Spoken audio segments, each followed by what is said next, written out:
Confidence is not about being the loudest person in the room. It's not about showing off or chasing approval.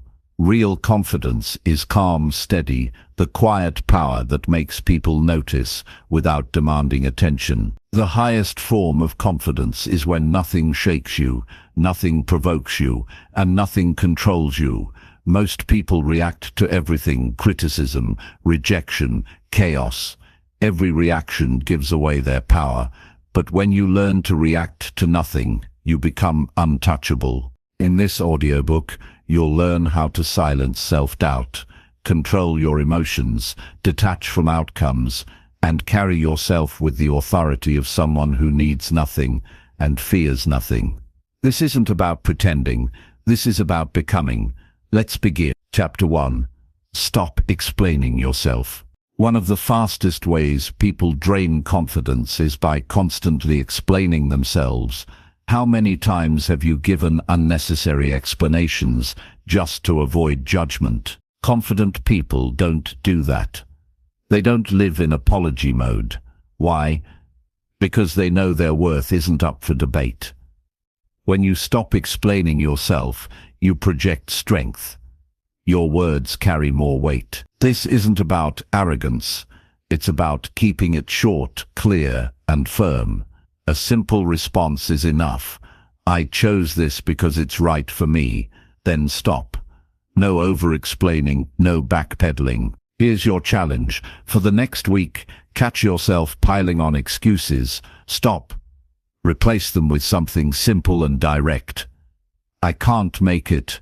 That doesn't work for me. Then be silent. The less you explain, the stronger you feel. People take you more seriously, and most importantly, you take yourself more seriously. Dangerous confidence begins when you no longer need to explain yourself to everyone. Chapter 2. Master your inner voice. To become dangerously confident, start with the voice in your head. That voice is either your greatest weapon or biggest enemy. The way you speak to yourself in private shows up in how you show up in public. If your inner voice constantly says, "I'm not good enough," you'll walk into rooms nervous and small. But if it says, "I can handle this, I've done harder things before," you'll enter taller, calmer, sharper. Your brain believes repetition. Whatever you repeat becomes your truth. The inner voice is like a thermostat. It sets your confidence temperature. Catch it in the act. When you mess up, do you say, "I'm so stupid," or "I'll do better next time"? Choose words that build, not destroy. Instead of "I can't handle this," say, "This is hard, but I'll figure it out." For the next 30 days, tell yourself 3 things each morning. I respect myself. I can handle anything today. I don't need anyone's approval to move forward. Your inner voice is your foundation.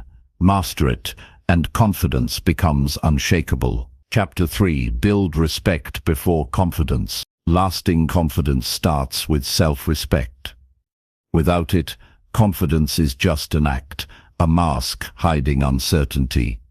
But with real self-respect, confidence becomes who you are. Think about how you treat people you respect. Do you treat yourself the same way? Or do you criticize yourself, ignore your needs, and let people cross your boundaries? The way you treat yourself sets the standard for how the world treats you. Self-respect comes from small daily choices, keeping promises to yourself, following through, not settling for situations against your values. When you wake up early because you said you would, that's respect. When you set a boundary and hold it, that's respect. These small acts build deep, unshakable trust in yourself. Respect yourself first, and the world has no choice but to adjust. Start with how you talk to yourself and hold yourself to a higher standard. Respect practiced daily overflows into unbreakable confidence. Chapter 4. Kill the need for approval. One of the biggest traps stealing confidence is the constant need for approval. That itch, asking, "Do they like me? Am I good enough in their eyes?" When your confidence depends on approval, it's fragile. Approval can be given and taken away.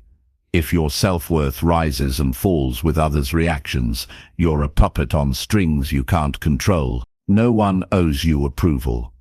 No one's opinion should define you. When you kill this need, you stop chasing applause and start living authentically. Think about people you admire most. Are they the ones pleasing everyone or standing firm despite disagreement? Real strength isn't being liked by all, it's being respected for standing true. Practice saying no without explaining. Make decisions based on what's right for you. Remind yourself daily, their approval is optional. My self-respect is not. When you stop chasing approval, some people won't like it. But in time, they'll respect you more. Why? People enjoy when you seek approval, but they admire when you don't need it. Dangerous confidence is walking into a room thinking, do I respect myself in how I show up, not will they like me? That shift changes everything. Chapter 5. Respond with silence, not emotion. One of the greatest signs of confidence isn't how loud you can be, but how quiet you remain. True strength is staying calm, silent, and not being pulled into every emotional battle. How often do people lose power because they couldn't keep quiet? Someone criticizes and they snap back. Someone challenges and they defend immediately. In that moment, their emotions control them and their power is gone. Silence is disarming. When people expect a reaction and you give nothing, they don't know how to handle it.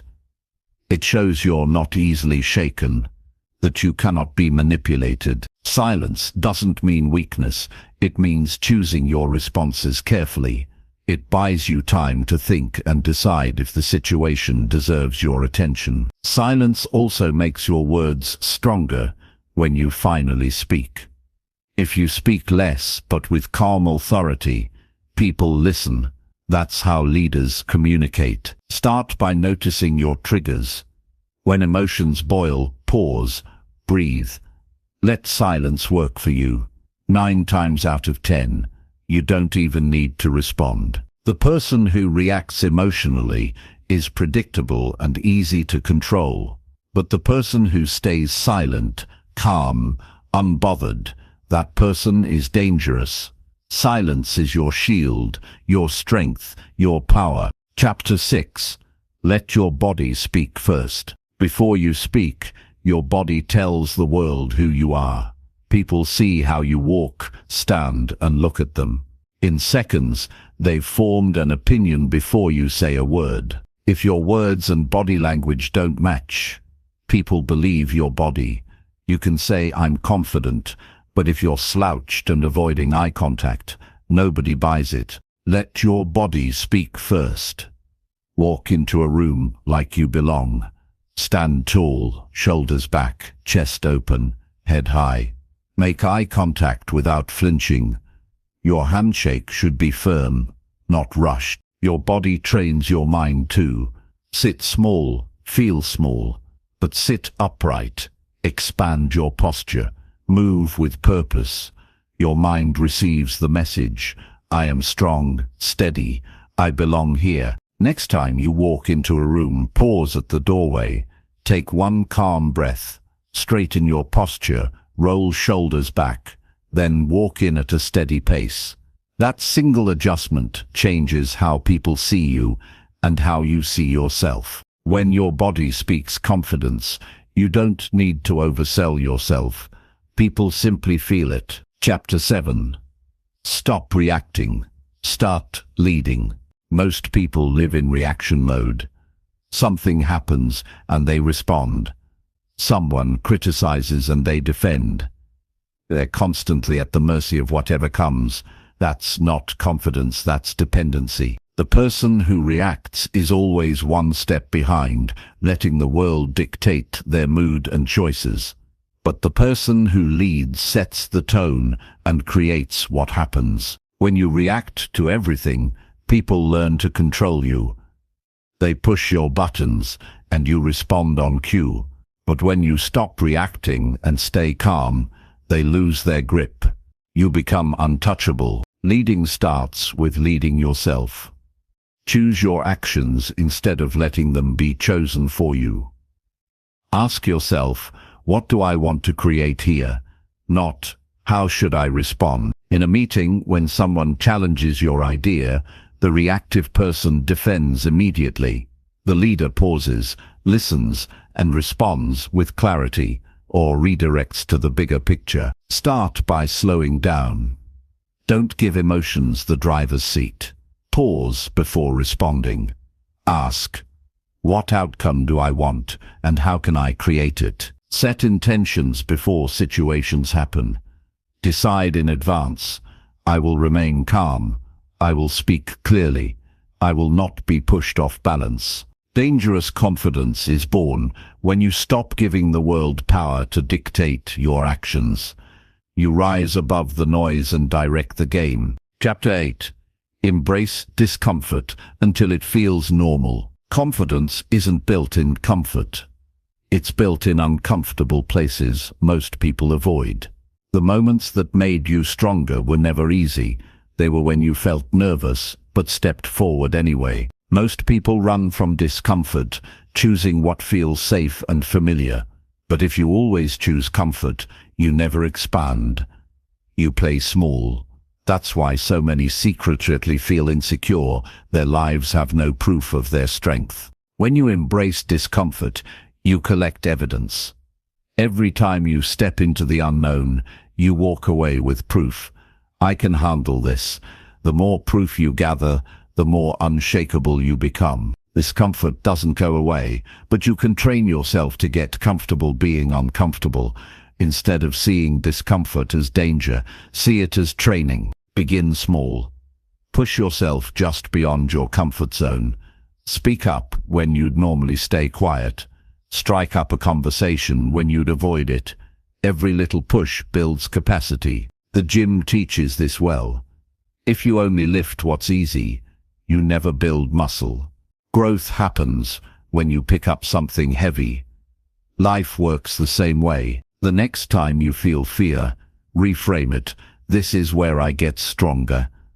Suddenly discomfort becomes your greatest teacher. Embrace it until it feels normal, and nothing will ever feel too big. Chapter 9. Speak less, command more. The most powerful people in the room are usually the quietest. They don't rush to fill silence. They wait, listen, and when they finally speak, everyone leans in. Most people talk too much because they're uncomfortable with silence. They fear losing attention or being forgotten. But the more you talk without purpose, the weaker your words become. Confidence isn't about how much you say.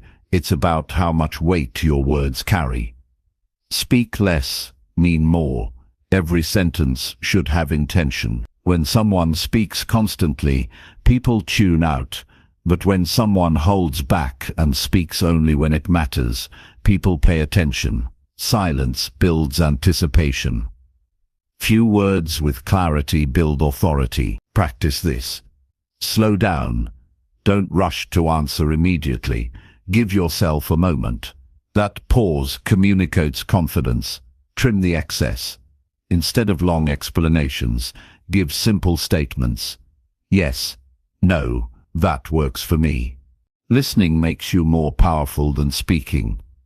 Most people listen only to reply. Confident people listen to understand. When you really hear someone, your response is sharper because it's rooted in understanding. Over the next few days, cut your words in half. When tempted to explain, shorten it. When tempted to fill silence, hold it. Dangerous confidence speaks less, but commands more. Chapter 10. Turn rejection into power. Rejection makes most people uncomfortable. Nobody likes hearing no, but rejection is one of the most powerful tools for building confidence if you learn to use it. The difference between those who crumble and those who rise is perspective. Most take rejection personally. They hear no and think, I'm not good enough. They attach rejection to their identity instead of seeing it as feedback, redirection, or a test. The most successful people faced rejection repeatedly. Authors were turned down by dozens of publishers before bestsellers. Entrepreneurs had ideas laughed at before billion-dollar companies. The rejection didn't destroy them, it built them. Rejection is the sharpening stone for confidence. Every no is an opportunity to grow more resilient and determined. Stop asking why me and start asking what can I take from this. Rejection stings because it pokes our pride. But that sting wakes you up and pushes you to toughen up. You can't build real confidence in a world where everyone says yes. That creates fragile confidence. How to turn rejection into power. First, expect it. Welcome it. It's proof you're stretching yourself. Second, detach rejection from your worth. A no to your idea isn't a no to your value. Third, use it as fuel. Every no brings you closer to the right yes. Every closed door forces you to find a better door. Rejection clears the path for what's meant for you, if you keep walking forward. Chapter 11. Detach from outcome. One of the strongest moves you'll make is learning to let go of outcomes. Most people tie their worth to results. If things go well, they feel good. If things fall apart, they feel broken. Real confidence comes when you detach from outcomes and anchor yourself in who you are, not what happens. How many times have you held back because you feared it wouldn't work out? That's attachment to outcome keeping you paralyzed. When you detach, you stop obsessing about whether people will like it or applaud it. You give your best effort and let results take care of themselves. That's where freedom lives. Detachment doesn't mean you stop caring. It means you stop chaining your identity to results. Focus on what you can control: your effort, attitude, preparation. Release the rest. The outcome is feedback, not definition. Think of athletes who train for months but can't control the referee, weather, or opponent. They control their preparation, effort, and focus.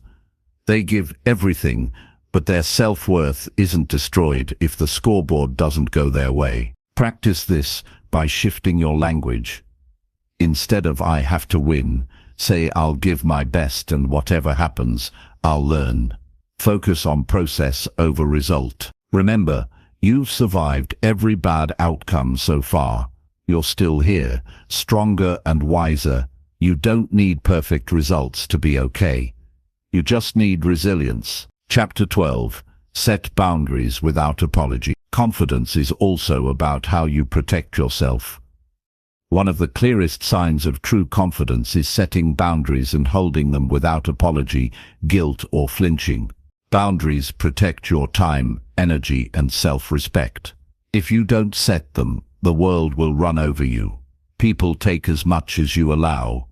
If you give unlimited time, they'll take it. If you never say no, they'll expect yes forever. Confidence means knowing your value. When you know it, you protect it. You don't throw time away on things that don't matter. You don't allow toxic people to drain you. Saying no doesn't make you selfish. It makes you strong. It proves you respect yourself enough to protect your peace. Here's the key. You don't need to justify your boundaries. Too often people over-explain. "I'm sorry, I can't because..." But no is a complete sentence. "That doesn't work for me. I'm not available." Short, calm, unapologetic. At first, setting boundaries feels uncomfortable.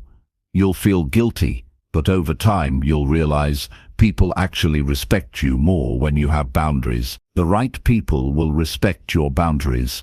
The wrong people, those wanting to take advantage, will be upset.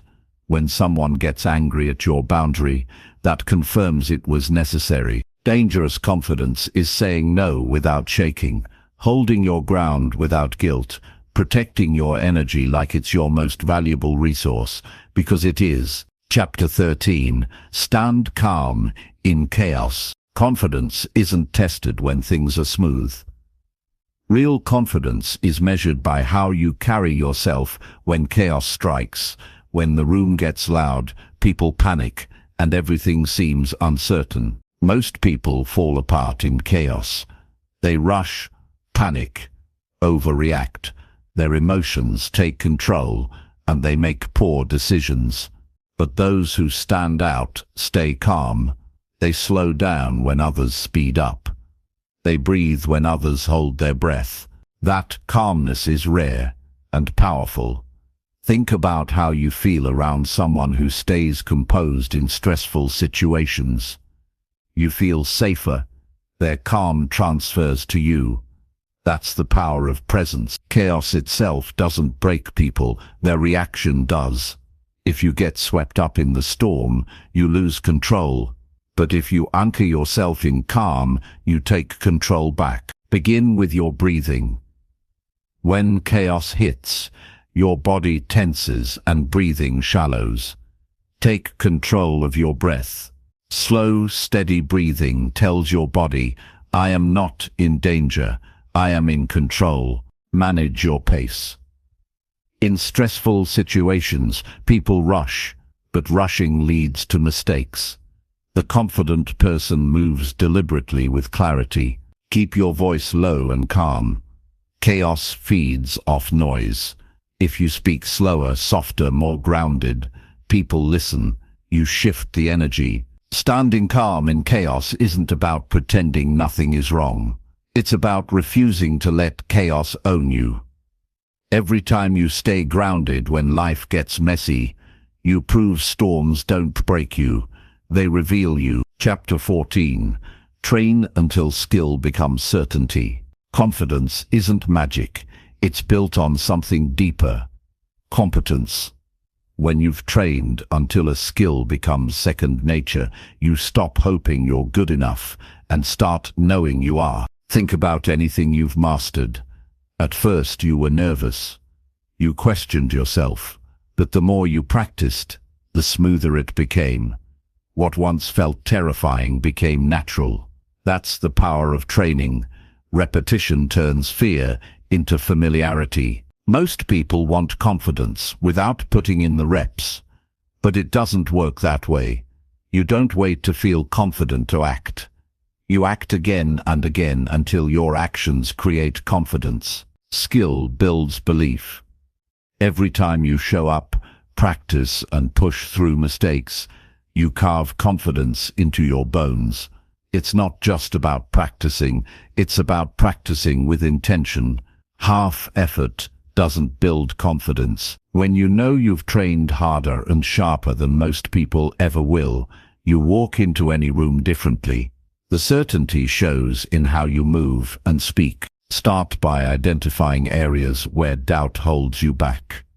Is it speaking with confidence, leading others, staying calm under pressure? Then commit to training that skill deliberately. Embrace mistakes as part of the process. Every stumble is a lesson. Confidence isn't the absence of mistakes. It's the ability to keep going until mistakes no longer control you. No one can take away what you've trained for. Compliments fade, approval vanishes, but skill stays with you. Train until skill becomes certainty. True confidence doesn't need to be loud. It's steady, unshakable, and earned. Chapter 15. Live as if you need nothing. The ultimate level of confidence is living as if you need nothing. Not because you don't enjoy success or relationships, but because you're not dependent on them. When your worth, peace, and identity no longer hinge on what others give or take away, you step into a freedom most people never experience. Most people live in constant need. They need approval to feel secure, attention to feel important, results to feel proud. And because they need, they chase. The more they chase, the weaker they feel. But imagine walking through life without that hunger for approval. pursuing goals not because you need them to complete you, but as an expression of who you already are. That's living as if you need nothing. You build yourself so strongly inside that you don't crumble if external things disappear. You carry your own validation, peace, and power. That's what makes you dangerous. No one can use need against you. When someone desperately needs approval, they can be manipulated. When someone desperately needs money, they can be bought. Need is weakness. But when you move as if you already have everything you need within yourself, you cannot be controlled. Start living this way by shifting focus inward. Instead of asking, "What can people give me?" ask, "What can I give myself?" Respect, discipline, purpose. These are things you build daily. Practice gratitude. When you're grateful for what you have, you stop obsessing over what you lack.